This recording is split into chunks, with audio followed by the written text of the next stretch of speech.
Hello everyone, আসসালামু আলাইকুম। Welcome back to my channel. আজকে আমি আপনাদের সাথে শেয়ার করব চুলায় তৈরি ওভেনের মতো দেখতে সুপার সফট অরেঞ্জ স্পঞ্জ কেকের রেসিপি। অনেকের বাসায় ওভেন নেই, তো ওভেন ছাড়াই যে চুলায় কত সুন্দর করে কেক তৈরি করা যায়, আজকের এই রেসিপিটা ডিটেলসে থাকছে। আমি এই কেকটা ডেকোরেশন করেও দেখাবো। আশা করছি আমার আজকের এই রেসিপিটা আপনাদের ভালো লাগবে।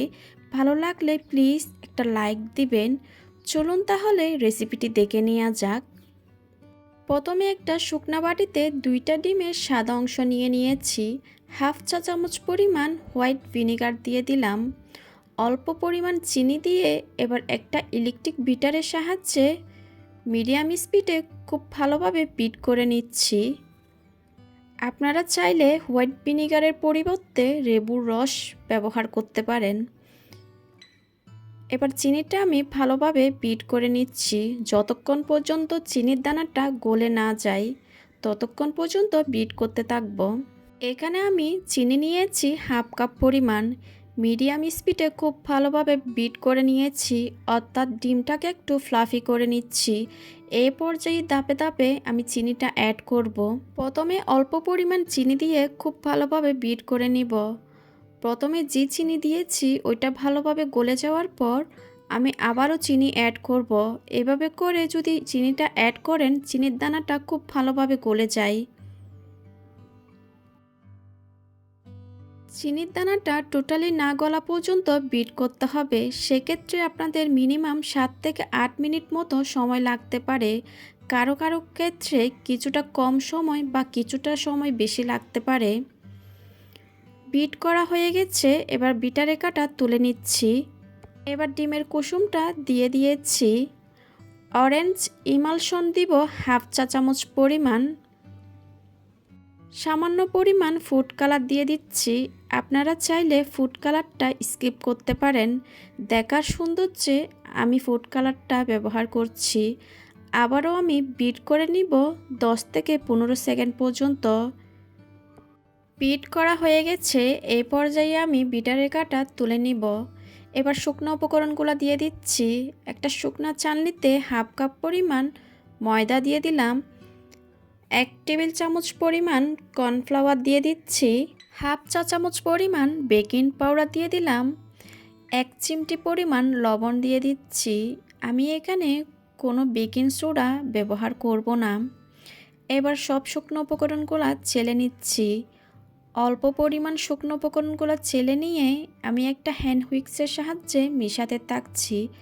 ভালোভাবে ব্যাটারের সাথে শুকনো উপকরণগুলো মিশিয়ে গেলে আমি আরেক ধাপে শুকনো উপকরণগুলো দিয়ে দিচ্ছি। এভাবে করে আপনারা খুব আলতো হাতে ফোল্ড করে করে শুকনো উপকরণগুলো মিশাবেন। এতে করে কি হয়, ব্যাটারটা খুব ফ্লাফি থাকে। যখন আপনারা শুকনো উপকরণগুলো একসাথে দিয়ে দিবেন, মিশাতে থাকবেন, তখন ব্যাটারটা বসে যায়, তখন কেকের বেসটা একদম ভালো হয় না। শুকনো উপকরণগুলো কথা বলতে বলতে মিশিয়ে নিয়েছি। এবার একটা স্প্যাচুলার সাহায্যে ব্যাটারটা একটু ভালোভাবে মিশিয়ে নিচ্ছি। আমি একটু আপনাদেরকে দেখিয়ে দিচ্ছি ব্যাটারের ঘনত্ব কীরকম হয়েছে। 6 ইঞ্চি মোল্ডে সম্পূর্ণ ব্যাটারটা ঢেলে নিয়েছি। আগে থেকে 10 মিনিটের জন্য মিডিয়াম হিটে একটা পাতিল বসিয়ে দিয়েছি। এবার আমি কেকের মোল্ডটা বসিয়ে দিব। এবার ঢাকনাটা দিয়ে আমি এটা বেক করে নিব 25 থেকে 30 মিনিটের জন্য। এই যে চিত্রটা আছে ওইটাতে আমি একটা লবঙ্গ দিয়ে দিয়েছি। আপনারা অবশ্যই 25 মিনিট পর একটু চেক করে দেখবেন কেকটা হয়েছে কি না। আমার 25 মিনিট সময় লেগেছিল। আমার কেকটা কিন্তু হয়ে গেছে, আপনারা দেখতেই পারছেন। আমি কিন্তু চেক করে নিয়েছি। এবার কেকটাকে আমি ঠান্ডা করে নিব। ঠান্ডা হয়ে যাওয়ার পর আমি 2টা ভাগে স্লাইস করে নিয়েছি। আপনারা চাইলে 3টা করতে পারেন। এবার কেকটাকে আমি ডেকোরেশন করে নিব। একটা 10 ইঞ্চি বোর্ড নিয়ে নিলাম। সামান্য পরিমাণ বোর্ডে ক্রিম দিয়ে দিয়েছি। আমি এখানে সুগার সিরাপ ব্রাশ করে দিচ্ছি। আমি পানির পরিবর্তে দুধ নিয়েছিলাম। আমি এখানে 1/3 কাপ পরিমাণ দুধের সাথে 2 টেবিল চামচ চিনি মিশিয়ে সুগার সিরাপ তৈরি করে নিয়েছি। ভালোভাবে সুগার সিরাপ দিয়ে দেওয়ার পর আমি ক্রিম দিয়ে দিচ্ছি। একটা প্লেট নাইফের সাহায্যে একটু সমান করে দিচ্ছি। ক্রিমটা যখন সমান হয়ে যাবে আমি কেকের দ্বিতীয় স্লাইসটাও বসিয়ে দিচ্ছি। আবারও সুগার সিরাপ দিয়ে দিচ্ছি।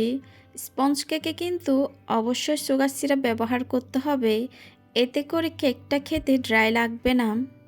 আমি ভালোভাবে সুগার সিরাপ দিয়ে দেওয়ার পর অল্প পরিমাণ ক্রিম দিয়ে কেকটা আমি ক্রাম কোটিং করে নিচ্ছি। আজকের এই কেকটা ডেকোরেশনের জন্য আমার 1 কাপ পরিমাণ ক্রিম লেগেছিল। কেকের সাইডে ভালোভাবে ক্রিম দেওয়ার পর আমি ওপরেও ক্রিম দিয়ে দিচ্ছি। আপনারা যারা নতুন কেক ডেকোরেশন করেন অবশ্যই এরকম ক্রাম কোটিং করে নেবেন, এতে করে পরবর্তী যখন ক্রিম দিবেন কেকের ফিনিশিংটা খুব সুন্দর আসবে। ভালোভাবে ক্রাম কোটিং করার পর আমি ফ্রিজে রেখে দিয়েছি আধা ঘন্টার জন্য। আধা ঘন্টা পর কেকটা আমি আবারও ফ্রিজ থেকে বের করে নিয়েছি। এর উপরে আবারও এক্সট্রা করে ক্রিম দিয়ে দিচ্ছি। কেকটাকে ভালোভাবে কভার করে নিব, আপনারা যেরকম স্ক্রিনে দেখতে পাচ্ছেন। ক্রিম দেওয়ার পর আমি প্যালেট নাইফের সাহায্যে অতিরিক্ত ক্রিমটা নিয়ে নিচ্ছি। এবার কেকের উপরও আমি ভালোভাবে ক্রিম দিয়ে দিচ্ছি। এবার একটা স্ক্রাবারের সাহায্যে কেকটাকে আমি স্মুথ করে নিব। আপনারা অবশ্যই স্ক্রিনে দেখে বুঝতে পারছেন কাজটা কিভাবে করা হচ্ছে। স্মুথ একটা ফিনিশিং চলে আসলে কেকের সাইডে আমি উপরেও একটু প্যালেট নাইফের সাহায্যে স্মুথ করে নিব। আগে থেকে আমি কিছু গোলাপ তৈরি করে রেখেছিলাম। এবার কেকের উপর একে একে সম্পূর্ণ গোলাপ বসিয়ে দিচ্ছি। আগে আমার অনেকগুলো ভিডিওতে এই গোলাপগুলো কিভাবে তৈরি করা হয় ভিডিও আছে, আপনারা চাইলে ওইখান থেকে ভিডিওগুলো দেখে নিতে পারেন। আমি ডেসক্রিপশন বক্সে লিংক দিয়ে দিব, আপনারা ওইখান থেকে দেখে নেবেন। এবার কিছু পাতা দিয়ে দিচ্ছি, কেকটা দেখতে যেন আরও সুন্দর লাগে। ডেকোরেশনটা আপনারা আপনাদের নিজেদের পছন্দ অনুযায়ী করতে পারেন। পাতা দিয়ে দেওয়ার পর আমি কিছু সুগার বল আর গোল্ডেন লিপ দিয়ে কেকটা ডেকোরেশন কমপ্লিট করেছিলাম। আপনারা পারফেক্টভাবে এই ক্রিমটা কিভাবে তৈরি করবেন আমার চ্যানেলে অনেকগুলো ভিডিও আছে, আপনারা চাইলে ওইখান থেকে দেখে নিতে পারেন। আশা করছি আমার আজকের এই রেসিপিটা আপনাদের ভালো লেগেছে। ভালো লাগলে প্লিজ আমার চ্যানেলটা সাবস্ক্রাইব করবেন, সাথে থাকা বেল আইকনটি ক্লিক করবেন, এতে করে আমি কোনো ভিডিও আপলোড করলে আপনারা সাথে সাথে নোটিফিকেশন পেয়ে সবার আগে দেখতে পারেন। আজকের মতো বিদায় নিচ্ছি, আবারও চলে আসবো নতুন কোনো ভিডিও নিয়ে। ততক্ষণ পর্যন্ত সবাই খুব ভালো থাকেন। আল্লাহ হাফিজ।